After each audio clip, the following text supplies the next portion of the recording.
Hello, my friends, and welcome back. Welcome back. Yes, I've been away for a couple of days. Yes, I've been away for a couple of days. You know, you sort of get to a point where you feel like, all right, I have nothing really to talk about, and I'm not going to force the content down you guys' throat because I like to talk about things that makes me passionate. But there's one thing that I know that I always need to talk about because I need to help you guys, and that is making money. So, with that said, let's get into this segment of Let's Talk Money. Let's talk money.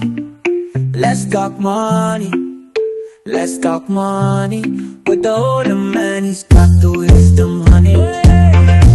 Remember, whenever you're in doubt, always ask an older man, he'll show you the right route. Oh, the wisdom of the elders is toys.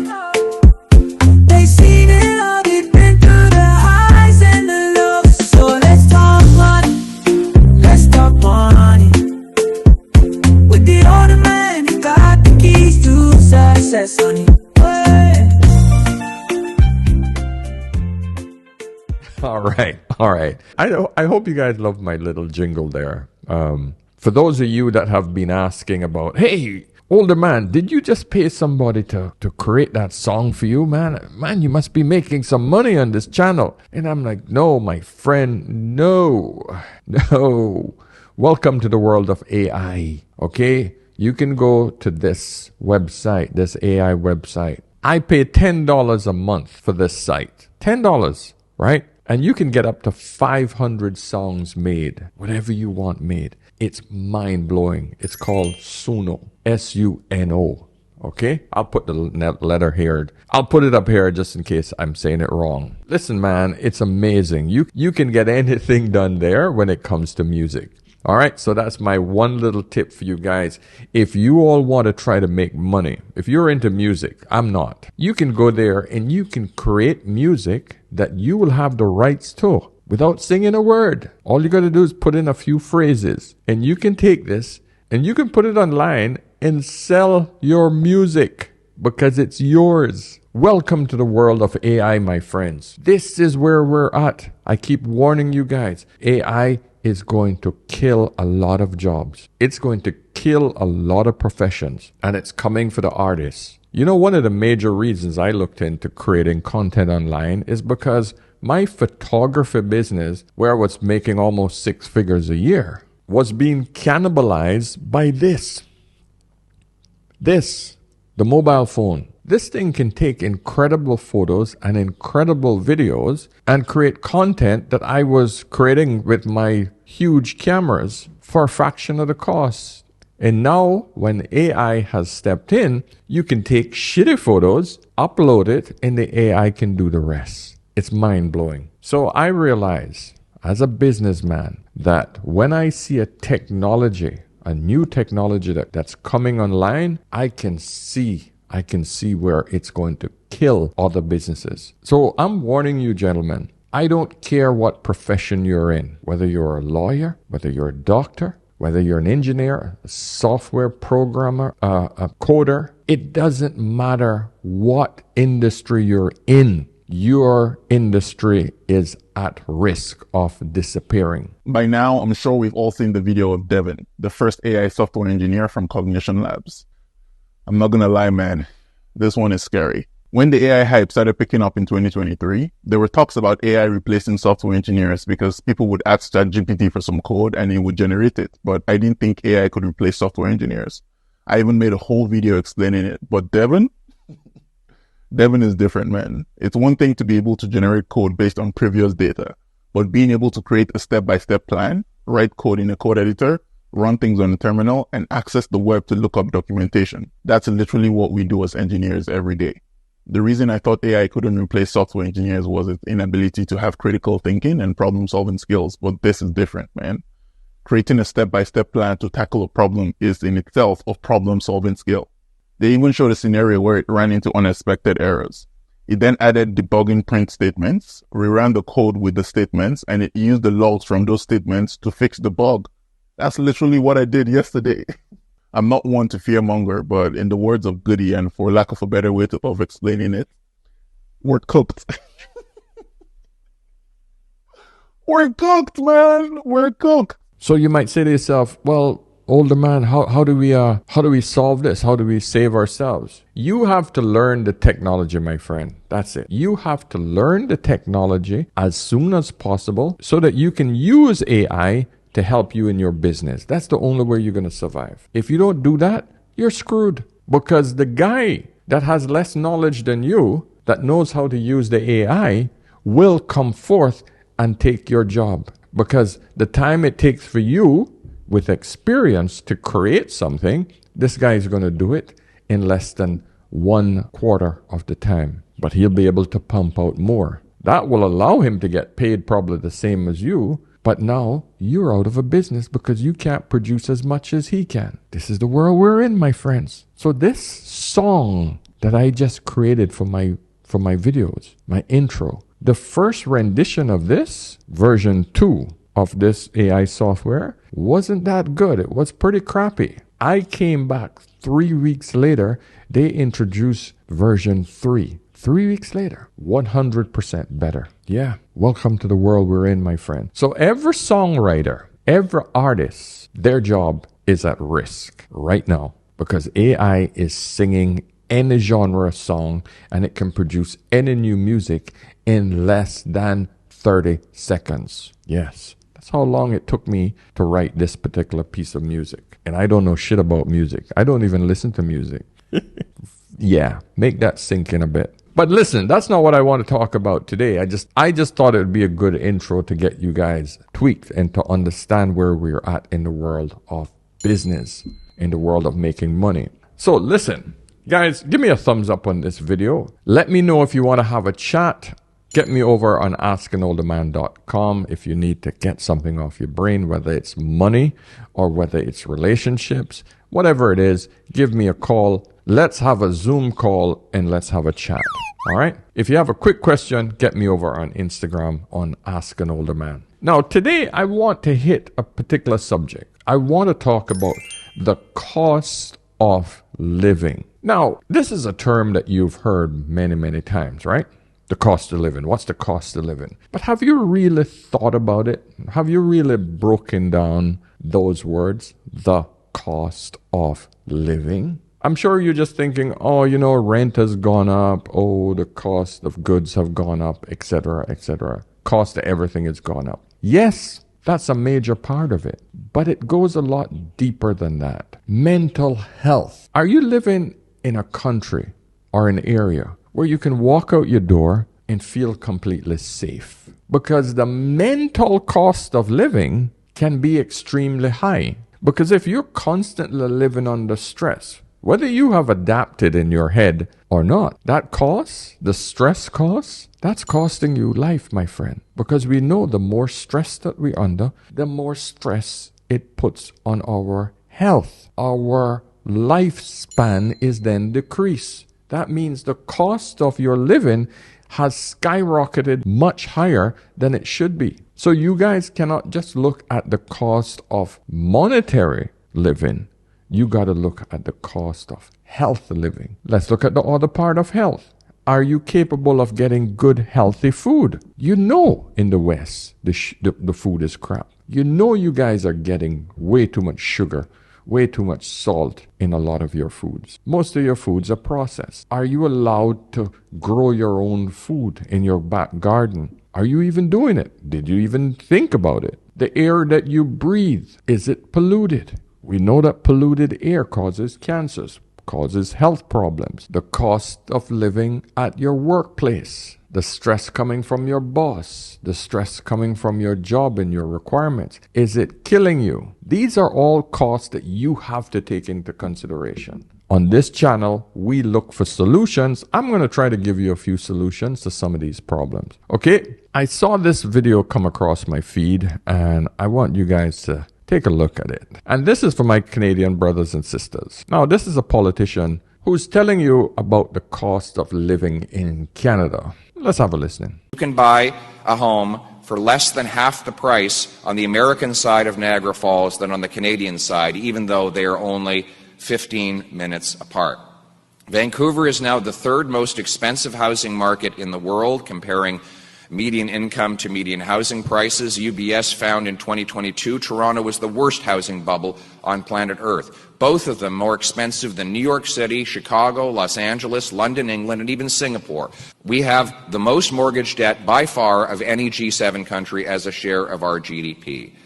Residential investment in Canada is 9% of our economy. The OECD average is 4%.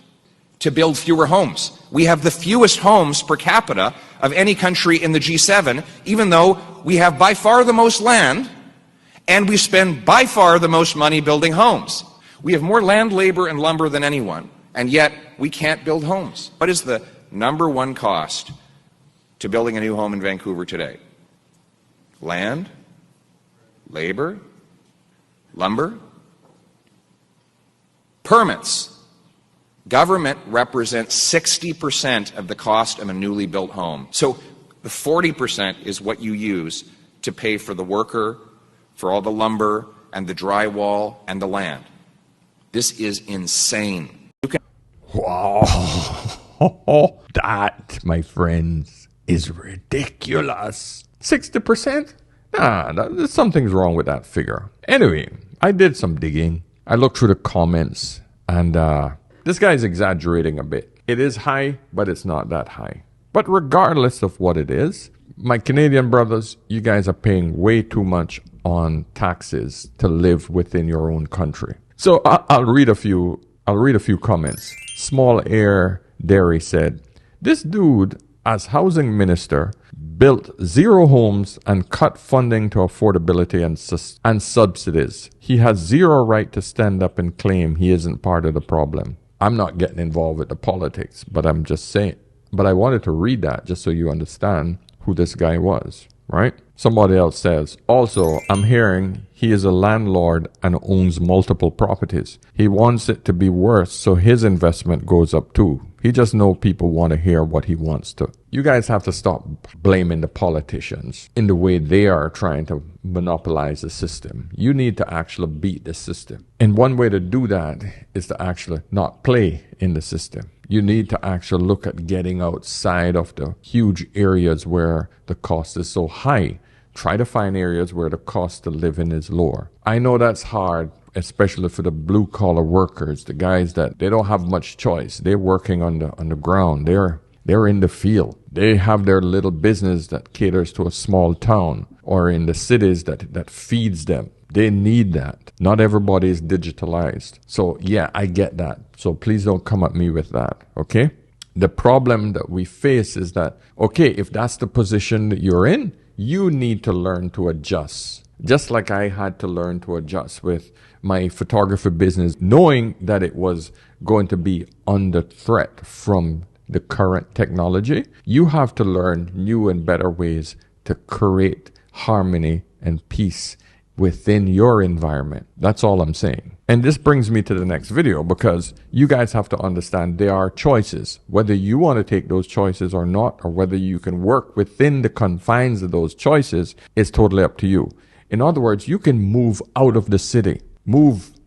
What has happened over the last 40, 50, 60 years is that everybody has moved into the city. All the young generation moved into the city for the job opportunities and for the excitement, okay? They wanted the white-collar jobs. They wanted the college education and the white-collar jobs. And what has happened, those cities have blossomed into massive, overpriced blocks of apartments that keep us isolated and wanting more and more. We no longer want to get out into the open fields, but we need to.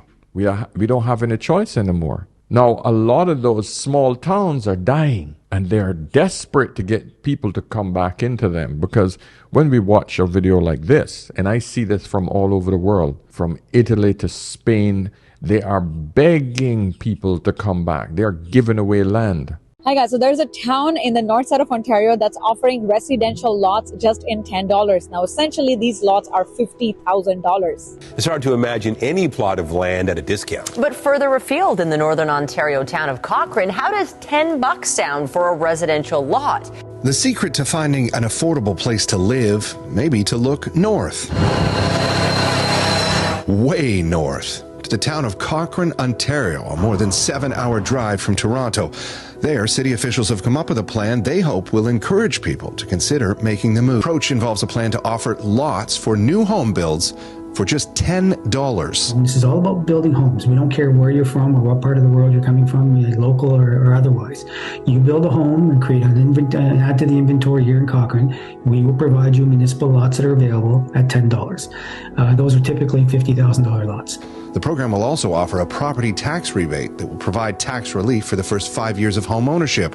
Wow, sounds good. No, I won't be moving my black ass up there simply because I hate the cold. I've been to Canada and I'm telling you, the cold and oh yeah, me no. It's not my cup of tea. That would kill me faster than the amount of money I'm saving just to move there. But the point is, for those of you that don't mind the cold, there are other opportunities because these opportunities are available all over the world. Start looking at other opportunities in cheaper places to live. Okay? So all I'm showing you are opportunities. And talking about land, right?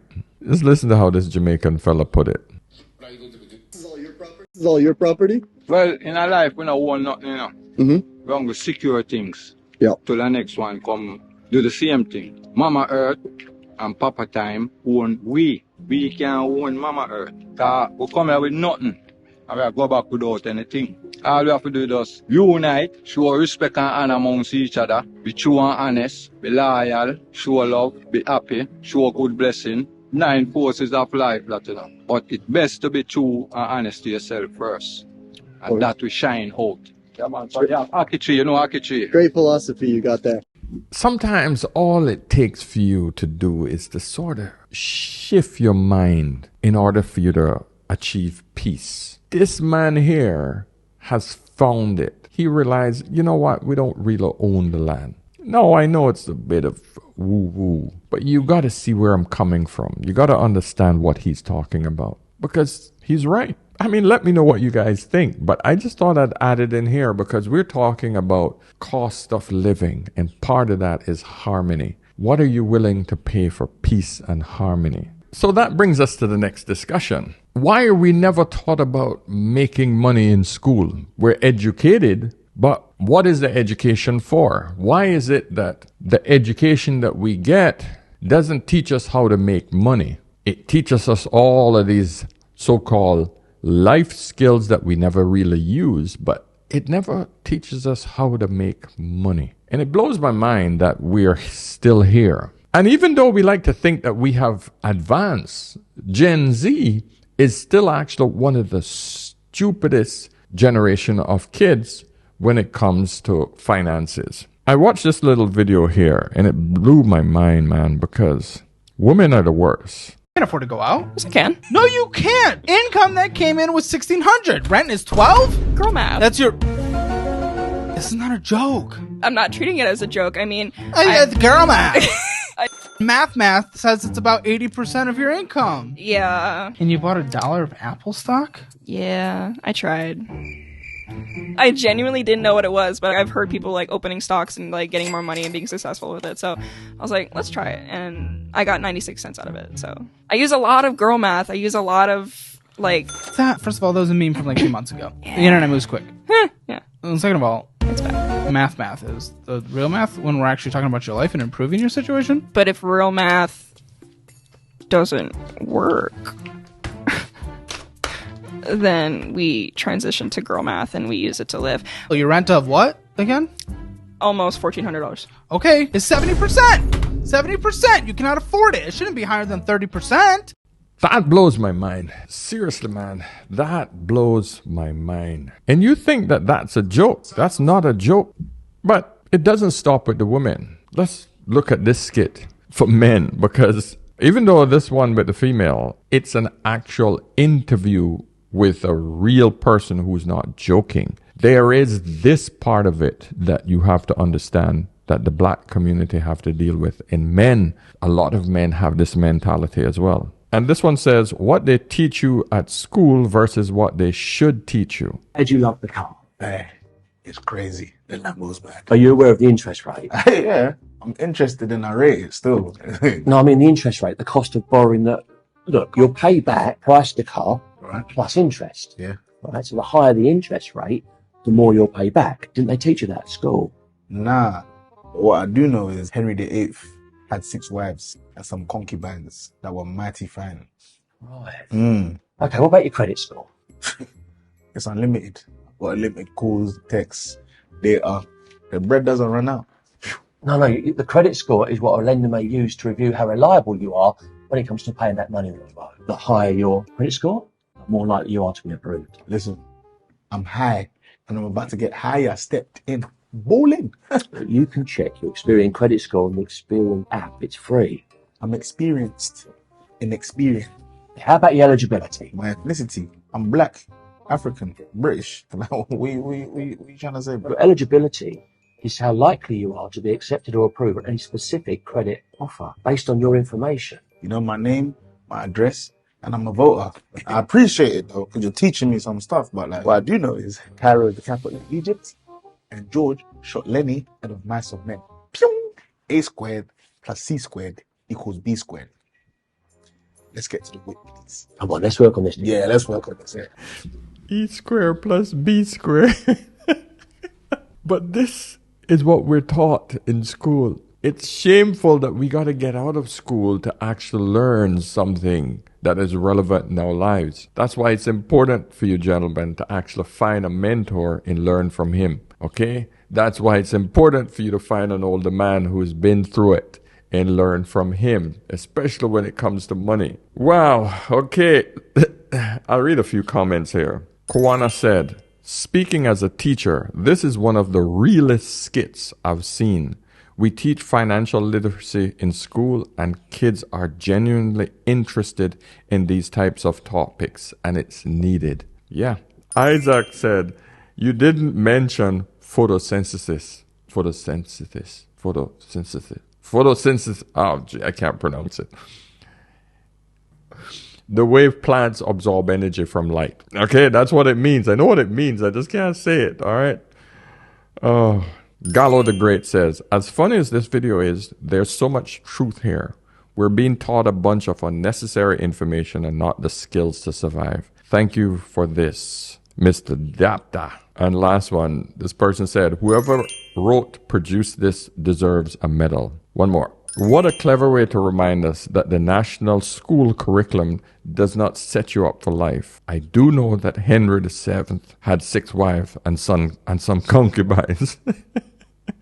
Yeah, unbelievable. My friends, we have to understand that life skills and school skills are 2 totally different things. It's important for you to keep learning all the time, every day. I'm 58. I know more about AI and the technology that's available and how to take advantage of it more than people I've talked to in their 20s because I have a yearning to keep learning. Oh, I just made that up. Sound good too, didn't it?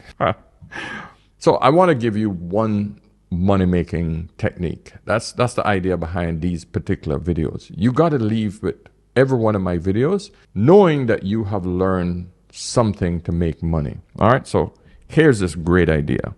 Side hustle that people constantly feed money into but are unaware of how profitable it can be are vending machines. The average cost to start a vending machine business is like $1,500. The key to this business is location. Be sure to look for places with constant foot traffic and little food options nearby. Schools, gyms, and community centers are all prime options. The revenue model is pretty straightforward. Buy products in bulk at wholesale prices and sell them at a premium. You know that 50-cent bag of chips that you always see? That is $1.25 when you get to the vending machines? Yeah, that's what I'm talking about. It may sound like it's not much, but these slight markups add up. If a fully stocked vending machine sells out, you could be looking at a net profit of $100 to $150. Sell out twice a week, which is very likely in the locations I mentioned. Now that's $200 to $300 a week. Have that happen consistently for a month, and now you're looking at $800 to $1,000. Next step is to get more machines. Maybe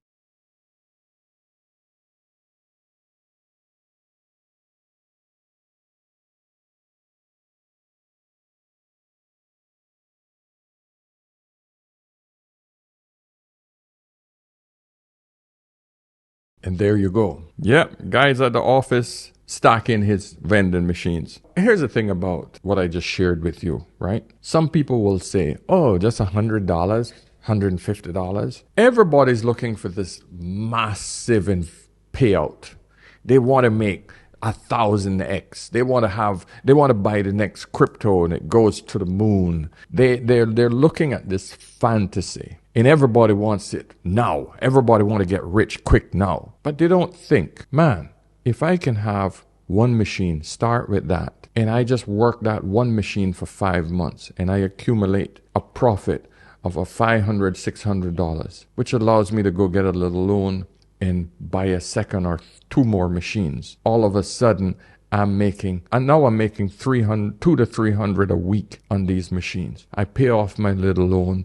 Now I got 3 freaking machines paying me pure all cash. And then multiply that over time. Most people don't freaking have the mindset to shift to a long-term way of making money. I told you in my last video, and I will keep repeating it every single video. Getting rich quick is 10 years. 10 years, that's quick. All right? So you need to look at everything over a 10-year span if you want to actually get rich. I want to bring that one statement home with this one thing. The hardest prison to escape is in our own mind. And this is how you guys have to think. You got to get outside of the normal mindset that have kept you poor, mediocre, up until this point in your life. You need to think, okay, how do I do something completely different in order for me to actually make a move forward? That's how you need to think. I want to end it with this one video. Overweight, and they say, well, how do you get in shape? Well, you got to eat right, and you got to do this, and you got to do that. Well, what does it start with? It starts with a choice, period. You got to choose to. Okay, I choose to be in shape. Okay, good. Now what? If you choose to be in shape, what are you going to do? You have to start becoming, you start to be, and that's the thing. You have to be before you become. Well, I mean, this is getting deeper than most people can grasp, because please go, because this is where I write my books. Well, I know, but I mean, at the end of the day, you have to be before you become. You can't become until you be, and people don't get that. It's not something that you do so you can be, so you can have. You have to freaking be. Yes. To do, to have. And they got shit backwards. Correct. So you have to be. So if I want to be rich, I think to myself, what is rich? What do I have to be? And you can just imagine and assume and probably hit the target more often than not. I want to be in shape. What does the guy in shape do every day? Who is the person? What is he like? Describe it. Just guess. Well, he's probably more disciplined. Okay, be disciplined. Mm-hmm. He's probably eating better. Okay, be a healthy eater. He's probably going to the gym a lot. Be the guy that goes to the gym a lot. So all you have to do is choose to be first. If somebody's really overweight, so be the guy that buy the first vending machine. But in order to be the guy that bought the first vending machine, you have to be disciplined enough to save $100 per month until you can afford to buy one machine cash. You have to be disciplined. Buy the first vending machine. Be the guy that bought the first vending machine. Be the guy that gets up and stacks it every single week. Be the guy that goes out and find a location for the next one. Be the guy that makes the $300 a week because you bought 2 more machines. You understand how this works, guys? I'm hoping that you can learn something here. You have to be that guy. It is impossible for you to be the same person you are right now and get different results. You can't do it. All right, guys, so listen. I'm hoping that you guys got something from this one session on Let's Talk Money. My goal is to get the average guy to do better. That's it. That's all. I'm not going to tell you to go invest in houses and buy this. Most of us can't afford to go out and buy a house. Most people don't have the freaking 15-20% down payment. They don't. But hey, you might have enough money to buy a vending machine if you just get a little side job until you can start your little side hustle. But you got to start small. Small steps, my friend. Small steps over time covers many miles. All right? So I'll leave you there. Guys, subscribe. Let me know your thoughts, please. And of course, remember, whenever you're in doubt, always ask an older man. I'll see you in the next one. Cheers.